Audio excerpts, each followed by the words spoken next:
महाविकास आघाडी सरकारच्या काळात फडणवीसांना कोणत्याही क्षणी अटक झाली असती. चंद्रकांत पाटील यांचा मोठा गौप्यस्फोट.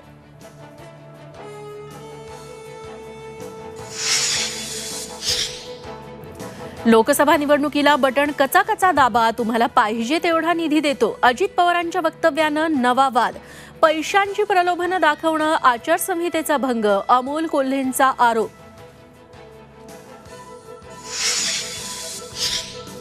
लोकसभा निवडणुकीच्या पहिल्या टप्प्यातील प्रचाराच्या तोफा थंडावल्या. महाराष्ट्रातील 5 तर देशातील 102 मतदारसंघात 19 एप्रिलला मतदान. ठाण्याची जागा शिंदेंच्या शिवसेनेच्या वाट्याला. विश्वसनीय सूत्रांची माहिती. राजन विचारेंविरोधात प्रताप सरनाईक किंवा रवींद्र फाटक उमेदवार असण्याची शक्यता. एकनाथ खडसेंना जीवे मारण्याची धमकी. 4 वेगवेगळ्या मोबाईल नंबरवरून धमकीचे फोन.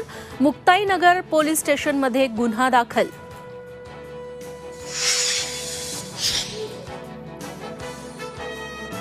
एसी सरकारचा स्तंभ बनवणाऱ्या विरोधात त्र्यंबकेश्वर पोलिसांमध्ये गुन्हा दाखल.